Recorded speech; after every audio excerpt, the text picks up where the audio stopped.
Hola chicos, bienvenidos a un nuevo vídeo. Hoy vamos a ver cómo trabajar la línea. Sí, porque aparte de lo que es el tema de la soltura en el trazo y demás, es muy importante el qué tipo de trazo vamos a trabajar. Un trabajo de línea, un line art, un estilo de trazo, puede tener 100 millones de variaciones y en este vídeo vamos a ver una pequeña masterclass, por llamarlo de alguna manera, en la que vamos a repasar las principales variaciones que podemos tener en nuestro estilo de línea, nuestro trabajo de línea, y cómo va a influir esto en lo que percibimos, porque el tipo de línea que aplicamos a nuestros dibujos tiene una relación directamente proporcional a la percepción que tiene nuestro espectador al ver nuestros dibujos o nuestros trabajos, pinturas o lo que sea. Entonces, hablamos de línea. Para ello tengo aquí una serie de ejemplos que he ido cogiendo por ahí de internet, ¿vale? La verdad es que la mayoría no sé de quién son, los que sé de quién son os voy a decir de quién es, porque si no luego veo en los comentarios que lo único que comenta la gente es ¿y de quién es el dibujo del minuto 10:47? El caso, lo primero que tenemos que tener en cuenta es el tipo de material con el que está hecha nuestra línea, qué tipo de material estamos utilizando para nuestro dibujo, y va a generar una enorme diferencia, y es que, por ejemplo, aquí en pantalla tenéis un dibujo hecho con lápiz, ¿vale? Directamente, y otro dibujo hecho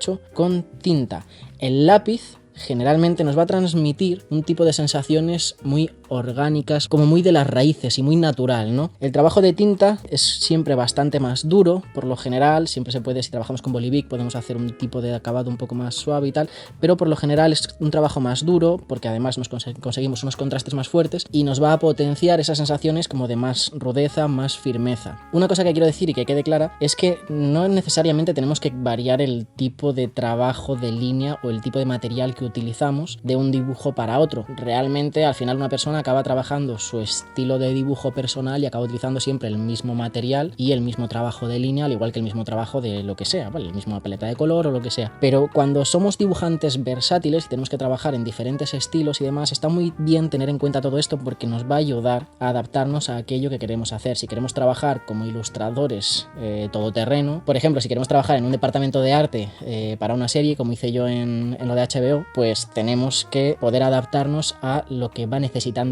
el guión de esa serie, concretamente porque no es una serie de animación, ¿vale? Si fuese una serie de animación, pues bueno, realmente sería más o menos lo mismo, pero en el caso de, por ejemplo, lo que hice yo, que fue para una serie real, ¿vale? Una serie de personas, de seres humanos, en la que necesitaban, para toda la dirección de arte, necesitaban dibujos que apareciesen a lo largo de la serie, necesitaban una especie de dibujos o rollo grafitis que apareciesen en una escayola que llevaba la protagonista y demás, ¿no? Luego un dibujo para una carta de un restaurante que iba a aparecer en la serie también. Todas esas cosas, si eres un dibujante versátil y sabes cómo trabajar los diferentes estilos y para qué utilizas un tipo de material y un tipo de línea y un tipo de lo que sea, vas a poder adaptarte muy bien y te van a elegir a ti en lugar de a uno que solamente sabe hacer Gokus. Entonces, el caso, tenemos aquí el ejemplo a línea, tenemos el ejemplo a tinta y nos transmitirían cosas diferentes también, por ejemplo, si fuese un trabajo en digital, porque las sensaciones van a ser distintas, o si estuviésemos trabajando en línea pero con pastel, que sería una línea probablemente mucho más tosca, con esa sensación de grano y tal, o con acuarela. La línea con acuarela es complicada, la veo complicada, pero la hay también, con ese toque aguado y demás que nos da otras sensaciones. Entonces, el tipo de material que vamos a utilizar es fundamental. Y esto, por ejemplo, me gusta mucho un ejemplo que tengo yo, que es el cómic de Himawari. Este cómic de Himawari es un cómic de Belén Ortega, una chica española que ahora mismo creo que estaba trabajando, no sé, con los americanos, no sé si en Marvel o algo por el estilo, en una de esas tochas, no lo sé porque no le he seguido tanto la pista, pero es una bestia. Y esta chiquilla le hizo este cómic hace, yo que sé, 15 años, no lo sé. Y es un ejemplo perfecto de cómo utilizar los diferentes estilos de dibujo y también los diferentes estilos de línea, ¿vale? De material utilizado para la línea o lo que sea, porque os lo voy a traer. Este es el cómic, ¿vale? El cómic va de... Bueno, pues da lo mismo de lo que vaya, ¿vale? Pero el caso es que el cómic empieza con dibujos a tinta, ¿vale? Todo estilo manga típico, clásico, y tiene trabajos a tinta normal y de repente llega un punto en el que, ¡boom!, hay recuerdos y de pronto el estilo de dibujo pasa a ser hecho a lápiz y consigue transportarnos a ese pasado, a esas sensaciones, a transmitirnos ese efecto, ¿no? Esas sensaciones, esas emociones de lo más tradicional, lo más orgánico, lo más natural, ¿no? Y me pareció un uso brutal, así que ahí lo tenéis. No me acuerdo qué tal estaba el cómic, supongo que bien. Si queréis comprarlo, pues podéis comprarlo. Y le mando un saludo también a Belén Ortega, que se podía pasar por el canal si quiere, que me escriba y que nos haga una masterclass. El siguiente punto lo he denominado limpio versus sucio. A la hora de trabajar nuestros trazos podemos tener un estilo mucho más sucio, suelto, podríamos llamarlo, más garabateado, o un estilo mucho más limpio, mucho más pulido, como en este caso, que simplemente viendo la línea se ve que está bien trabajada, que tiene un trabajo perfectamente pensado, meditado, limpio, pulcro, no se entremezclan líneas ni pasan cosas extrañas, ¿no? Y esto va a ser fundamental en función a lo que queramos hacer y lo que queramos que transmita nuestra imagen. El estilo este más loco puede ser más generalmente asociado a boceto, o si estamos trabajando una imagen en la que queremos mucho dinamismo, es posible que nos venga bien quizá utilizar ese recurso de líneas más sucias, más agresivas y demás, mientras que si queremos algo más limpio, en este caso por ejemplo es todo como muy mágico, como sagrado, de dioses, ¿no? Estas cosas, pues pega mucho también que sea mucho más limpito y demás, ¿no? El siguiente punto lo he denominado trazo rápido versus lento, ¿vale? Por aquí tenemos una imagen de Ross Tran, también conocido como Ross Drouse, y este que es de Cyarin, Arin. En este caso está todo trabajado con trazos muy rápidos, muy sueltos, ¿vale? Y nos va a transmitir unas sensaciones más dinámicas, así y demás. Y por aquí tenemos lo mismo también, en este caso los trazos suelen ser bastante rápidos, como trabaja esta persona, hay trazos muy sueltos, más de todo tipo, ¿vale? Y luego vemos que luego hay algunos trazos un poco más meditados, como esos contornos en los que son más lento el trazo y conseguimos eso, pero en este caso es bastante rápido en general. Como trazo lento, os pongo el ejemplo de este hombre que se llama Vania Fedorf, que es un tío que ha estado en la peli de Spider-Man, en cosas de Love, Death and Robots, ha trabajado mucho con Alberto Mielgo y demás, y que es un pedazo de crack. Este tío es un dios, y en este caso este tío trabaja a veces con trazos rápidos, con trazos lentos. Este tío es una bestia, ¿vale? Pero para que veáis un poco la diferencia, aquí esta parte de arriba de la cabeza está hecha con trazos, es un trazo rápido, todo esto son trazos rápidos y se ven súper limpios, ¿no? Pero luego vemos algunas zonas en las que está trabajado con trazos mucho más lentos. Un clarísimo ejemplo podría ser esta silla, que parece que ha hecho la línea así como o yo que sé, en algunas zonas donde son más meditadas las curvas y las formas, por ejemplo aquí en los dedos, son trazos más lentos y nos van a generar diferentes sensaciones también. En este caso lo mismo.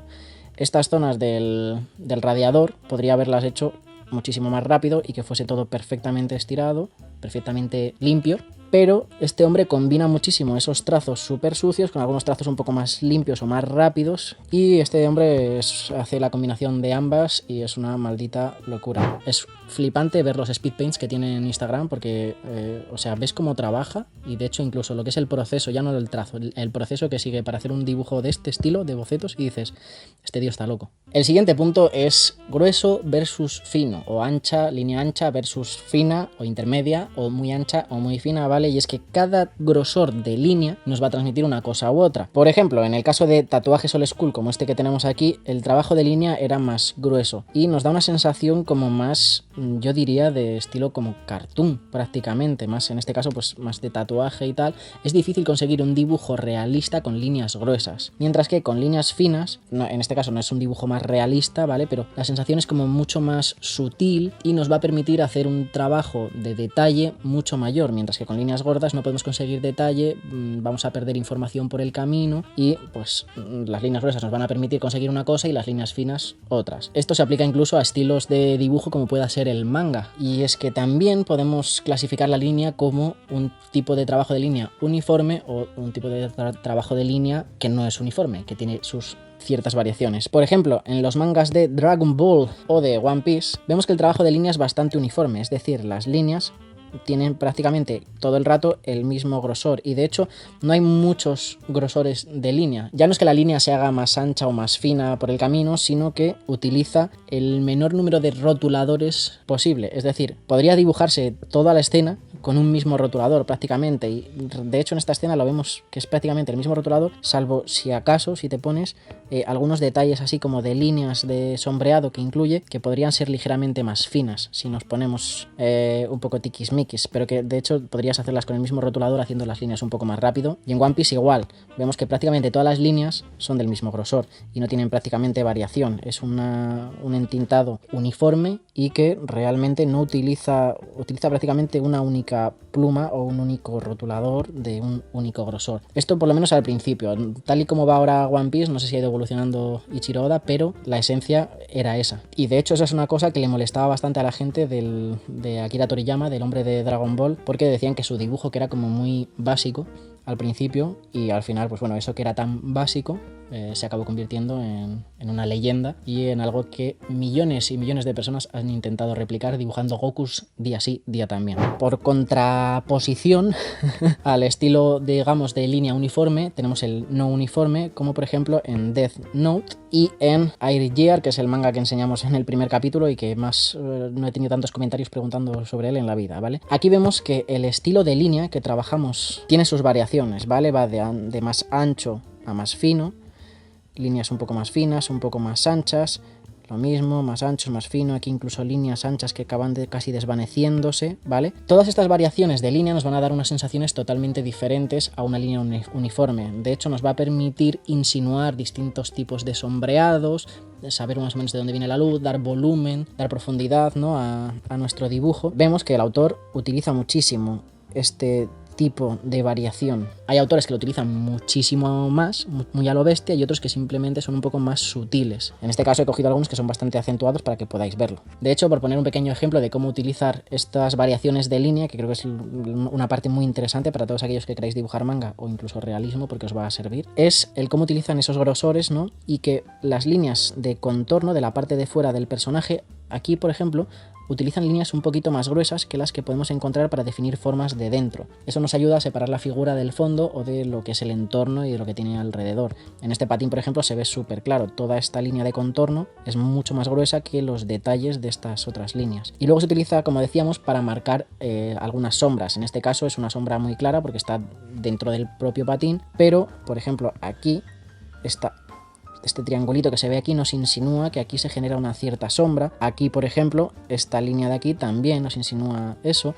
Aquí, al jugar con esas variaciones, nos ayuda a que nuestro cerebro entienda esa profundidad y ese solape de objetos que hay, que es lo que llamamos las sombras de oclusión, y que si no habéis hecho el curso de Domina la Luz de Paper Monsters, os recomiendo que lo hagáis, porque de hecho ahora que estamos en verano hay descuentos. Así que os recomiendo el de Domina la Luz, y si queréis trabajar con la línea y tener un trazo bien, os recomiendo el de Dibuja Mejor en 21 días, porque ese es el culmen. Si queréis trabajar con línea, os va a solucionar la existencia en 21 días y menos si queréis hacerlo un intensivo. Y lo mismo se puede hacer tanto en digital como en tradicional. Esto, ¿vale? Veis que aquí, por ejemplo, han utilizado ese contorno de línea más grueso, mientras que por el centro tienen un tipo de línea mucho más fina. Y en este ejemplo vais a ver también, y lo voy a hilar con el siguiente punto, que utiliza eso, un grosor de línea más ancho por la parte del contorno y en algunas zonas donde podría insinuar cierta sombra, como por aquí, por aquí, por aquí.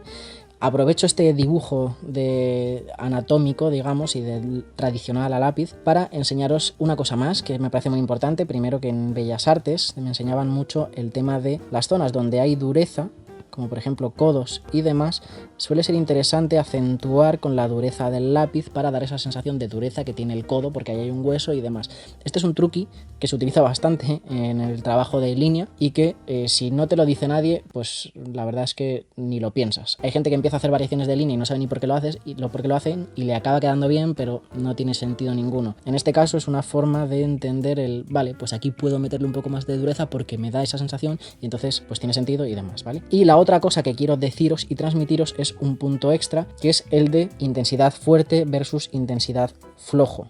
En este caso, aparte de tener líneas gruesas por fuera y líneas un poco más finas por dentro, nos enfrentamos a la intensidad de línea, es decir, esa oscuridad que hablábamos en un principio, ¿no?, sobre el tema del contraste que tiene la tinta versus el lápiz y demás, pero con el propio lápiz, o si trabajamos con Boli Bic, por ejemplo, que lo mencionábamos antes también, podemos trabajar distinta intensidad de oscuridad, distinto contraste, ¿vale?, en nuestro trabajo de línea. Y en este caso, al igual que utilizábamos la línea gruesa por fuera y la línea fina por dentro, podemos utilizar una intensidad fuerte por fuera para separar la figura y luego insinuar la anatomía, los músculos, con una línea más suave de lápiz, más fina, más, incluso aquí vemos que es una línea un poquito más sucia. Se puede ir jugando con todo eso y cada uno aplicarlo a su manera. En este caso, un trabajo también de línea en digital, ¿vale?, que ya lo habíamos visto antes. Veis que la línea de fuera es súper intensa y gruesa, ¿vale?, mientras que por dentro es mucho más finita y mucho más suave también, entonces nos ayuda a jugar con ese contraste. Y por último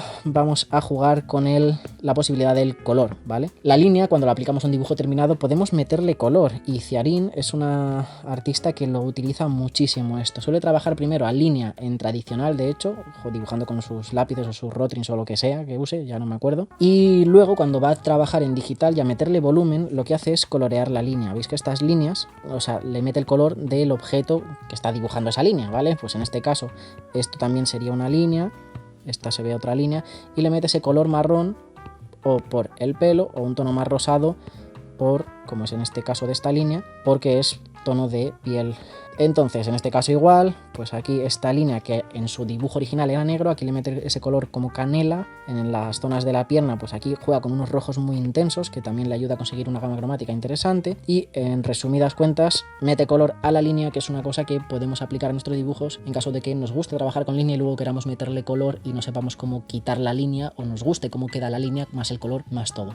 Entonces, si queréis un curso de color, por cierto, tenéis el de Domina el color, que os va a ser interesante si queréis empezar a meterle color a vuestros dibujos, va a ser muy top. Así que tendréis el link en la descripción a todo eso. Ya está, Dios, me he alargado muchísimo. No he puesto un ejemplo concreto porque es lo que vamos a practicar dentro de Paper Monsters Pro el domingo que viene, creo, o el siguiente. Apuntaos y estad atentos, y si incluso entráis tarde, las clases quedarán grabadas, así que podéis entrar cuando sea y buscar la clase en la que trabajamos la línea siguiendo el plan anual, bla, bla, bla. La buscáis y estaremos ahí practicando a dibujar línea con todos los del Pro, corrigiendo en directo y ampliando un poco todos los conocimientos de esta clase, que la verdad ha sido una locura. No esperaba que fuese tan locura esta clase y tan extendida. Espero que te haya gustado. Recuerda pasarte por Paper Monsters, por la comunidad Pro y por la parte de los cursos, que si quieres el curso sin entrar en la comunidad y todas esas historias, pues los tienes con un descuentazo top. Y hasta aquí este vídeo. Como siempre, si te ha gustado el vídeo, dale un buen like, caso ahí para arriba. Si no estás suscrito, suscríbete, comparte el vídeo con todos tus amigos en foros de dibujo y por grupos de Facebook y en el gimnasio al que vayas y en tu comunidad de vecinos. Nos vemos en la comunidad Pro y en un próximo vídeo.